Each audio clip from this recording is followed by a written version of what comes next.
Pessoal, agora mais um exemplo de cálculo da posição do centro de massa para corpos sólidos, tá?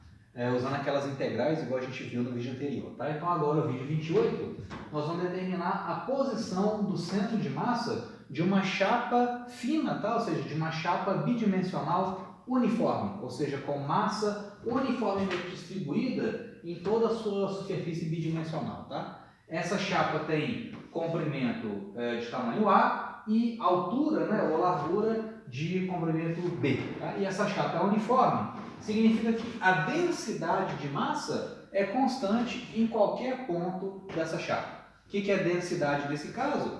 Densidade, vai ser densidade, eu vou definir aqui agora, a densidade superficial de massa, que é massa por área. No vídeo anterior, como a gente estava trabalhando com linhas de massa, né? O primeiro exemplo que a gente fez foi de uma barra bem fininha, uniforme, então eu defini a densidade linear de massa para ela. Depois daquele segundo exemplo, a gente trabalhou com um fio, né? Um pedaço de arame curvado, também uniforme, com massa uniformemente distribuída no seu perímetro. Tá? Então a gente definiu nesses dois casos densidade linear de massa, que é representada pela letra lambda. Agora aqui, ó, é densidade superficial de massa representado pela letra sigma, tá? Que é massa por área. Como isso aqui é uma constante, o corpo é uniforme, significa que se eu chegar aqui nessa chapa e pegar um elemento de área qualquer, se eu pegar esse pedacinho de área, né, essa fita que eu separei aqui de largura dx, e pegar, medir, né, a quantidade de massa que tem contido dentro dela, se eu fizer a razão dm de área, ou seja, a massa que está contida dentro dessa fita bidimensional, dividido pela área dela, dividido pela área dessa fita, eu vou ter sigma. E se eu fizer esse mesmo procedimento para qualquer outra parte, para qualquer outro pedaço da minha chapa, eu vou ter sempre o mesmo valor. Tá? Isso significa um corpo ser uniforme. Essa razão dm de área é a mesma em qualquer área, em qualquer pedaço dessa chapa. Tá? Então vamos começar pelo cálculo da posição x do centro de massa dessa chapa uniforme. Tá? Tem mais de uma maneira de fazer o cálculo da posição x e y do centro de massa. Aqui eu vou fazer da maneira que dá menos conta. Né? Então qual que é a ideia? Para eu achar o x do centro de massa, eu vou subdividir essa chapa bidimensional em elementos de comprimento B e largurinha dx, né? Em comprimento, ou seja, em tiras, né? Em fitas infinitesimais de tamanho dx e altura b. Essa fita aqui, por exemplo, todos os pontos dela estão a uma mesma distância x da minha origem. E o que é o x do centro de massa? É a integral de x dm. A integral de x dm, avaliada em toda a chapa dividida pela massa total, vai me dar o x do centro de massa daquele corpo. Tá?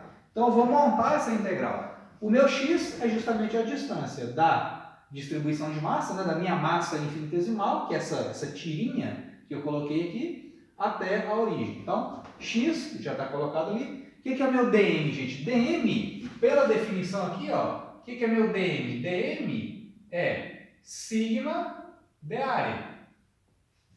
Né? Então, eu tenho, por que eu estou fazendo isso? Eu tenho que relacionar o dm com o x para poder fazer a integral. Né? Aqui do jeito que está, não dá para fazer a integral porque são variáveis diferentes. Né? Então, eu tenho que casar as variáveis e ficar com uma variável só. Né? Então, eu tenho que dar um jeito de achar um dx nessa expressão do dm. Então, para fazer isso, eu vou usar a definição de densidade superficial de massa. Tá?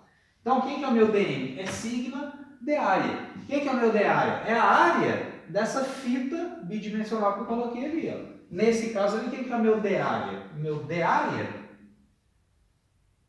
é a área dessa fita, que vai ser dx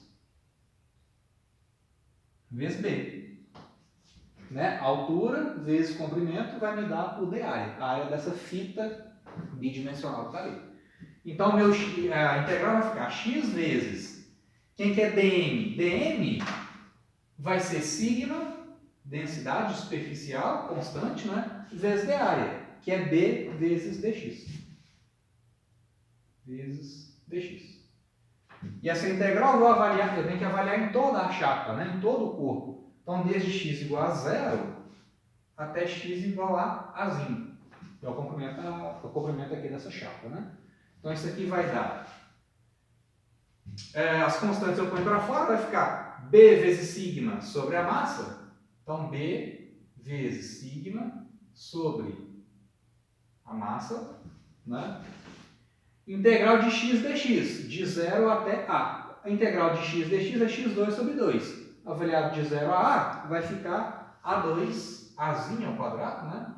Sobre 2. Então, sigma b sobre massa, a2 sobre 2. Tá? Então, agora só fazendo aquela manipulação, né? Eu vou sumir com esse sigma e achar uma resposta só em termos de a e b. Então, no caso, o meu x do centro de massa é o seguinte. Como essa chapa ela é uniforme, essa densidade aqui, ó, esse sigma, bom, sigma é dm de área, que é o mesmo valor em todos os pontos. Então, sigma é dm de área, ou também eu posso dizer que o meu sigma é a massa total dividido pela área total. Quem que é a área total dessa chapa? É Azinho, Bzinho. Né? Como a massa é uniforme, então eu posso pegar a massa total dividido pela área total. Então, o meu x do centro de massa vai ser B sobre M, Bzinho sobre M, vezes A ao quadrado sobre 2, vezes o sigma, que é a massa M sobre AB. Então, vai cortar a massa M aqui. Um desses A's vai cortar com esse e o Bzinho vai cortar com esse. Então, a posição X do centro de massa dessa chapa é Azinho sobre 2. Azinho sobre 2. Também isso já é esperado, tá, gente? Porque olha só, essa chapa ela é uniforme. Então, logo de cara já dá assim, para ter uma intuição que o centro de massa vai coincidir com o centro da chapa, né? Porque olha só, a chapa ela é toda uniforme. O que é o centro de massa? É a posição média das massas. Ué, então se eu fizer uma média das posições de todo esse sólido, tem que coincidir com o centro da chapa, né? Então você vê que o resultado está coerente. A posição X do centro de massa está no meio da chapa, né? Então x do centro de massa é A sobre 2. Vamos ver se isso é a mesma coisa, vai variar a mesma coisa para o eixo Y, tá? Então agora vamos fazer o cálculo do Y do centro de massa. O raciocínio vai ser o mesmo, tá? Vai ser bem parecido. Então agora para achar o Y do centro de massa, eu vou dividir essa chapa em tiras horizontais, tá? Então eu vou apagar essa parte.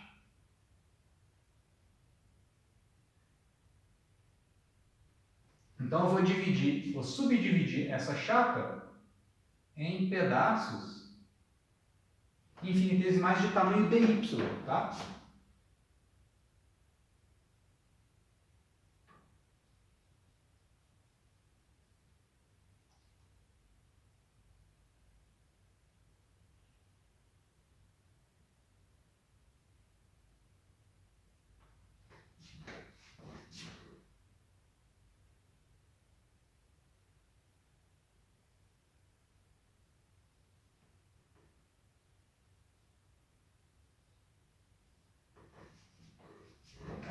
Então, olha só, gente, qual que é a definição? A posição y do centro de massa é a integral de y dm sobre a massa.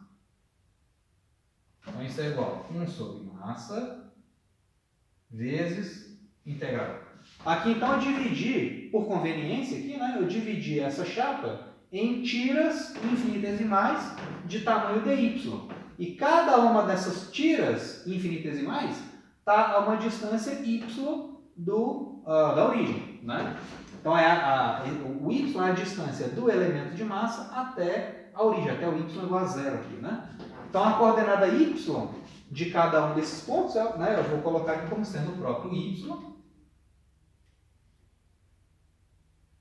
Então, vai entrar coordenada y, né, de cada um desses elementos de massa aqui, vezes dm. De novo, vou usar a ideia da densidade superficial de massa, né? O meu sigma é simplesmente dm por d área. Então, o que é o meu dm? É sigma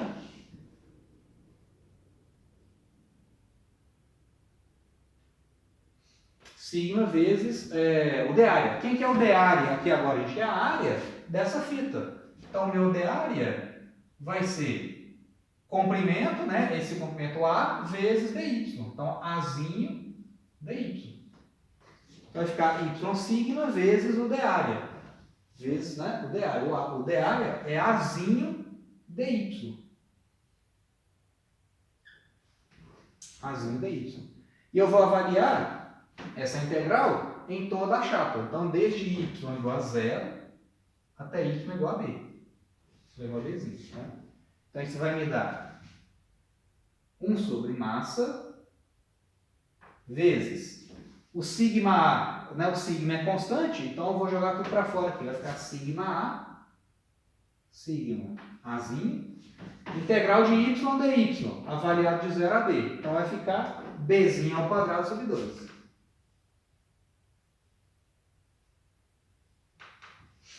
Bzinho ao quadrado sobre 2. E aqui é a mesma coisa, né? Já fazendo aqui de uma vez, ó. No lugar do sigma, como a densidade é uniforme, no lugar do sigma eu vou jogar massa por área total. Então, o sigma, minha densidade superficial, é a massa total da chapa sobre a B, que é a área total da chapa, né? Então, essas massas aqui vão cortar. Esse Azinho vai cortar também. Esse B vai cortar com um B de lá. Finalmente, eu vou achar que o Y do centro de massa é igual a Bzinho sobre 2.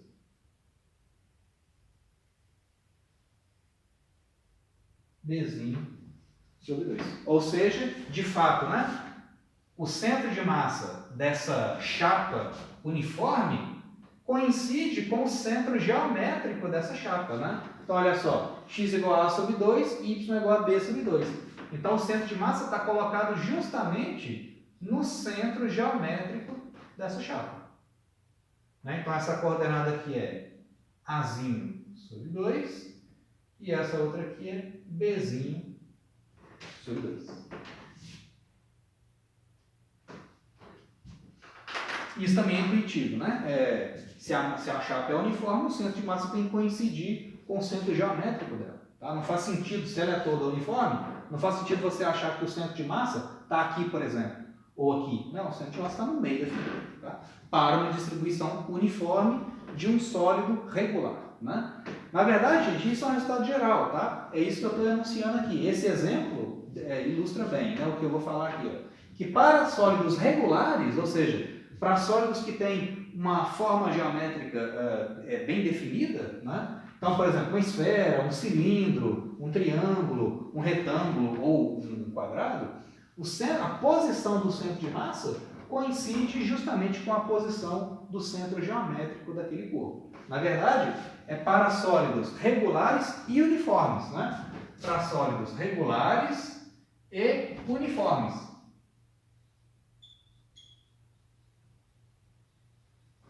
Ou seja, com massa uniformemente distribuída em todo o seu interior. Né? Então, a densidade é constante em qualquer ponto desse sólido. Quando isso acontece, o centro de massa coincide com o centro geométrico daquele corpo. Tá? Então, o centro da esfera, o centro do cilindro, do triângulo e do quadrado. Tá? E uma outra propriedade muito útil do centro de massa, que na prática isso facilita muito a nossa vida, é o seguinte: para figuras geométricas muito complicadas, ou seja, para figuras compostas, você pode subdividir um sólido relativamente complicado em sólidos mais simples e achar o centro de massa de cada parte do seu sólido, e aí no final você acha o centro de massa global, juntando esses centros de massa locais. Então, por exemplo, aqui, ó, você tem um corpo aqui formado por 3 esferas, tá? É um sólido formado por 3 esferas uniformes. A gente sabe, bom, a esfera é um sólido regular, né? E como elas são uniformes, o centro de massa de cada uma dessas esferas coincide com o centro geométrico delas. Então, eu tenho o centro de massa só dessa esfera, o centro de massa só dessa e o centro de massa só dessa. Se eu quiser achar o centro de massa global desse sistema, eu vou pegar o quê? Vou substituir cada uma dessas esferas pelo seu centro de massa e achar o centro de massa global, né? Então, para corpos compostos, você acha o centro de massa de cada pedacinho, substitui cada pedacinho pelo seu centro de massa e acha o centro de massa global. Então, nesse caso aqui, ó, o centro de massa desse conjunto de 3 esferas vai ser a massa da esfera 1 vezes a posição do centro de massa da esfera 1 mais a massa da esfera 2 vezes a posição do centro de massa da esfera 2 e a mesma coisa para a esfera 3. Né? Então faz isso, ou seja, trata cada um desses corpos como se fossem partículas localizadas no seu respectivo centro de massa e faz o cálculo usual, né? M1R1 mais M2R2, M3R3 sobre a massa total. Né? Então, de novo, é uma ferramenta que a gente tem para achar o centro de massa de corpos complicados. Né? Você pega um corpo complicado, divide em formas geométricas mais simples, acha o centro de massa de cada uma delas e usa esse procedimento para achar o centro de massa global. Tá legal? Então tá, gente, aí isso encerra aqui o vídeo 28 e aí na sequência a gente dá continuidade aí ao nosso conteúdo.